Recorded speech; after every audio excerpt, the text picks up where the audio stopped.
दे बसंती का पोस्टर छूट गया है SRK म्यूजिक से और कल टीजर छूटेगा जी। ये क्या बात करता है यार। यहाँ कल 2 मार्च को 2024 को टीजर छूटेगा, लेकिन ट्रेलर आया था खेसारी लाल यादव का रंग दे बसंती का, उस पर बहुत यूट्यूबर वीडियो बनाए थे, बहुत सारा बनाए थे, लेकिन रोशन जी है जो वीडियो को अरे फिल्म का प्रोड्यूसर, वो पूरा यूट्यूबर पर एकदम 3-3 गो 2-2 गो 1-1 गो स्ट्राइक दे दिए, पूरा लोगों का स्ट्राइक दे दिए, चैनल फ्लॉप हो गया, रीच कम जाने लगा चैनल को।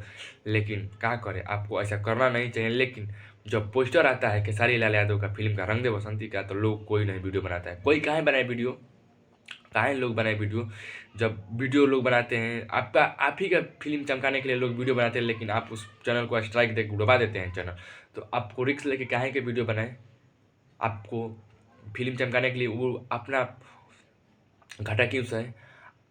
लेकिन जब आप स्ट्राइक नहीं दिए होते तो इतना फिल्म ब्लास्ट होता है, इतना